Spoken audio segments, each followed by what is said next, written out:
बिस्मिल्लाहिर्रहमानिर्रहीम। अस्सलाम वालेकुम, मैं हूँ सफिया खान। शामिल करते हैं हेडलाइंस। रावलपिंडी में मौलाना समीउल हक पर कातिलाना हमला हुआ।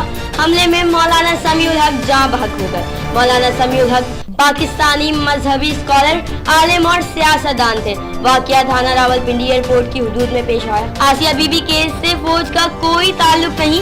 हर मामले में फौज को घसीटना अफसोसनाक है।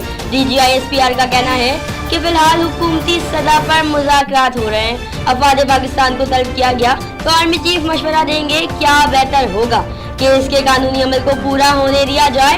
चाहते हैं अमन व अमान खराब होने हुए बगैर मसला हल हो जाए। मुजाहिरीन कानूनी रास्ता इख्तियार करें, मुजाहिरीन कानून हाथ में न ले।